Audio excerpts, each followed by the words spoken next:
Hi there, this is Miles from Sim Races for Life, aka Mr. Fox. This is just a quick walkthrough of a Motec Workspace workbooks and worksheets that I use to analyse my driving performance and car setup. The Motec Workspace file is available via a link on our website, and this is just a quick run through some of the features I put in there. First of all, the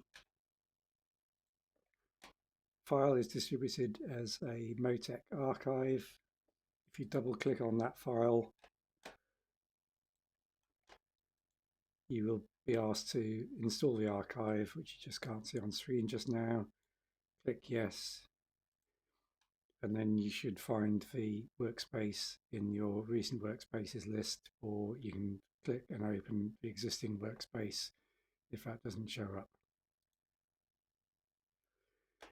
So the Motec workspace is no use without a log file, so I'll just quickly open up a recent log from Kyle Army GP in the Porsche 911 1973 RSR. So a workspace consists of a number of workbooks, samples, in this case samples, driver, brake, suspension, tyres, and under each workbook you have a number of worksheets, in this case force feedback, driver general, brake overlap, and so on and so forth.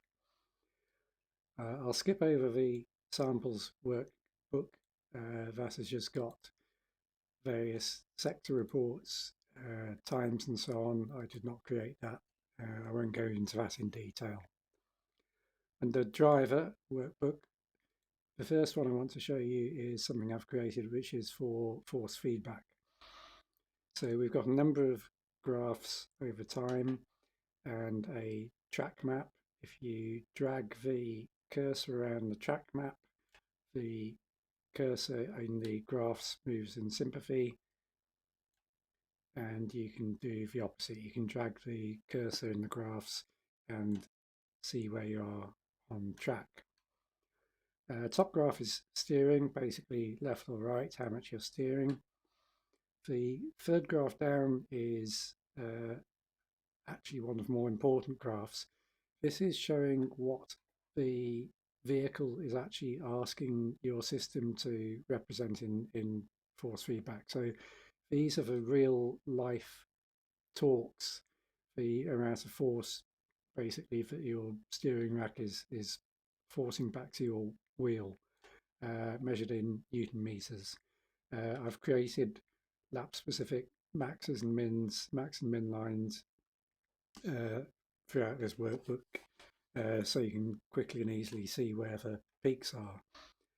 I've got a 25 Newton meter direct drive wheel, so we can see on this lap, for instance, in theory it should be able to recreate the real world forces quite happily without clipping. The torque demand is of course affected by the in-game force feedback percentage, and this second graph down represents, I believe, what the actual scaled factor is in terms of percentage of force feedback max output. What I've done in the bottom graph, force feedback calculated output, is to combine the actual real world torque demands with the scaled factor to give you what I think is actually what your wheelbase will be requested to represent. So as I said, in my case, I've got a 25 Newton meter max torque capability on my SimiCube 2 Pro. That's a big torque. And at no point during this lap are the forces reaching that. So I'm not clipping, I'm not losing any detail in theory.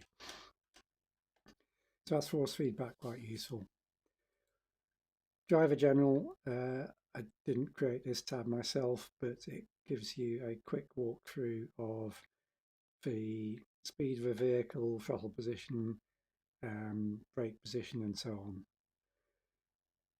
brake overlap I have created. Now this attempts to give you an indication of where you are using both brake and throttle at the same time, so potentially trail braking, or where your transition from accelerating to braking is not that great and where you might actually be coasting. It's a filtered graph, so it'll only show figures where something important is happening.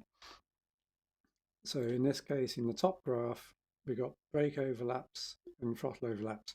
So this is the brake position where both brake and throttle are being used at the same point. But these are split out. The actual continuous brake and throttle positions are split out in their separate graphs, but we're only really interested where they are overlapping, where you might possibly not want them to be, or you might be attempting to trail brake but are failing. The bottom graph is basically a flag, so it'll show you one of four states where you're either predominantly braking, predominantly accelerating, coasting, so basically no brake or throttle input, or you've got some kind of overlap. Broadly speaking, at any one point, one of these should be flagged up. And this is actually reproduced in the heat map on the bottom right hand corner. So you've got braking. When that goes orange, you are fundamentally braking but not accelerating. Accelerating is the other way around. You're accelerating but not braking. Overlap is where there is basically both inputs happening at once. And I've got no periods on the map where I'm doing nothing, where I'm coasting. But in a fuel saving scenario, you might potentially be doing that towards the end of a lap. The next worksheet, gears, fairly straightforward. You've got the gear selected at any particular point, vehicle speed, throttle position, brake position, and I've also included a feed I have created, which we'll show you elsewhere, which is the rear left and rear right brake wheel lock indicator. So it's not clear at this point whether if you see a spike on the bottom graph, it means one of the rear wheels is locking appreciably compared to the other wheels. Now that could be because of brake inputs and brake bias, but it could also be because you're jamming down from a high to a low gear and basically locking up the rear wheels with a massive torque demand. And this might indeed be what's happening at this point on the graph. We're just coming into a sharp left-hand corner, banging down a gear very quickly, and that might be overloading the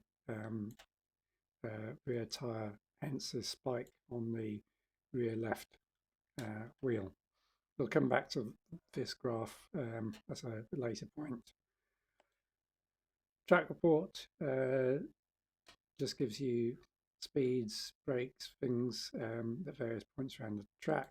Section report does the same sort of thing by turns and straights, maximum and minimum speeds in any sector.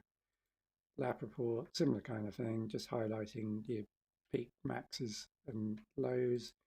And section times again shows you from one lap to another where your fastest sectors are.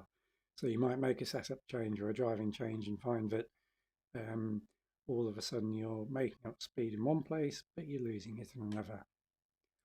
Okay, on to the brake workbook.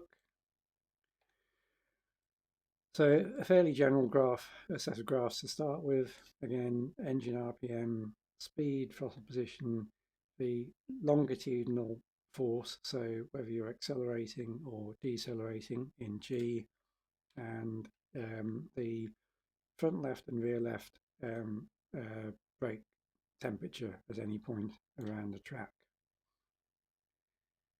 The next worksheet gives you a brake temperature window. So this is a heat map basically around the course for front left, front right, rear left, rear right.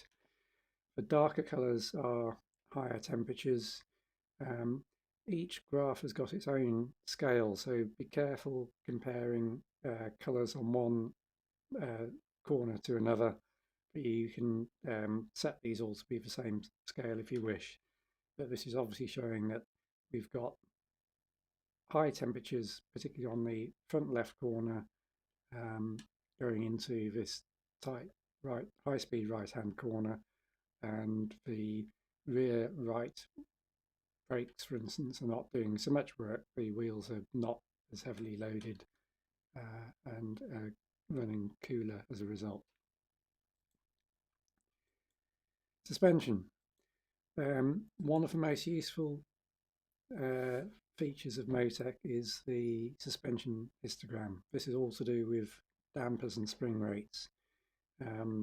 The distribution on each corner of the damper for velocities, how fast the suspension is moving up and down, is quite critical.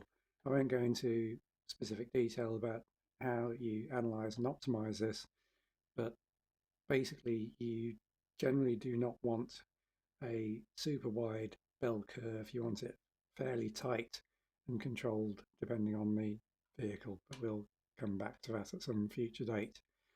There's also a heat map, not the most useful thing until you zoom into a specific area, and you can see by the temperature distribution which corners of the wheel are moving at the fastest rate. You'll also notice that as I use the mouse wheel to zoom in to specific sections of the track, the distribution of on the graphs will change accordingly. So I'm not showing the entire lap at this point. I'm just showing a couple of corners which might be of interest. So I'll zoom that back out to the full lap, and that is your distribution. Tyres. Okay, so coming back to the wheel lock indicator.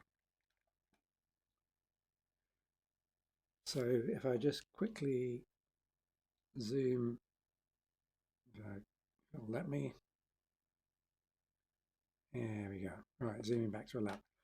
So for each corner of the wheel, I've done some maths calculations to see when the wheel rotation speed, which is basically in revs per minute, if you like, is significantly different from one corner of the car to the average for all four wheels of the car. So if we zoom out on the map, so we're coming down the main straight at very high speed, braking into the first corner, and the front two wheels start to under rotate relative to the average speed of all four wheels, which is what you expect. It's a front bias on the brake balance, and then as you come into the corner, the rear wheels start to kick in too, bearing in mind the car is pitching forwards and weight is coming off the rear wheels, so there's a tendency for them to start to lock somewhat. As we go further into the corner, at this point, we're still braking. You've got brake position on the bottom graph, but as we're pitching into the right-hand corner, the front right wheel is actually relatively unloaded, and so the brake input is starting to significantly lock up that wheel, and we'll see a spike on that corner. So this is basically going to give you an indication where specific corners are reacting differently to the average wheel speed for all four wheels. It is a filtered input, so it will show nothing at low speeds, and it'll basically only highlight the key areas of interest. This is another representation. Just zoom data back to a complete lap. Well, there you go. So it's a heat map showing the same information. Basically, if you see a dark color on here, it's showing that one or more corners of the car are locking up compared to the average wheel speed across the vehicle. It can be useful just to have a quickly identify where you might have an issue.